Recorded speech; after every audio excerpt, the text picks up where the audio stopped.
folks, today we're cooking chicken parmy. Hope you have a bit of fun doing that. Be careful, stay safe, watch out for it. Okay, so chicken parmy, first part is you've got to do a basic tomato sauce. Easy. Chop up some onions, chop a bit of garlic, a bit of olive oil, just cook it down for a while until it's beautiful. Add some tomato, so crushed tomato, tinned tomatoes is fine.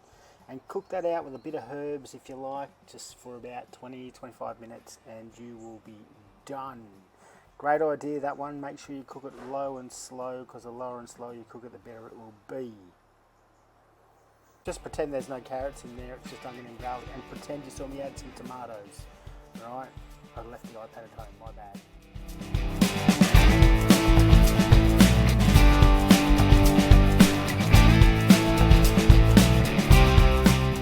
Done, set it aside for a bit, let's get the chicken part done.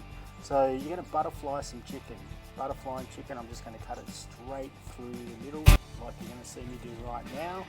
Once I've got that, I'll flip that and I'll use some plastic wrap and smash this thing down so it's nice and flat, so it cooks evenly and it's easy to crumb.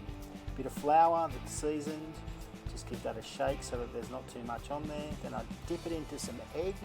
Once I've dipped it into the egg, I'll put it in some crumbs, and then I'll probably leave it in the fridge for a bit if I need to, if I've got the time. If not, guess what?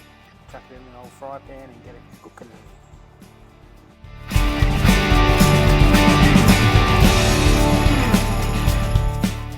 Okay, so once I've put it in the fry pan, I've got a little bit of oil and some butter. Butter's for flavour, oil to stop that butter from burning. Cook it both sides. Once it's nice and cooked, it's not going to cook all the way through. I'm going to put some tomato or my tomato on there. I'm going to chuck some cheese on top. It goes into an oven. I'm going to say 180 degrees for about maybe 20-25 minutes until it looks amazing. And you'll see what it looks like. Then we are done. Eat it, wash up. Thanks for coming. Hope to see you soon.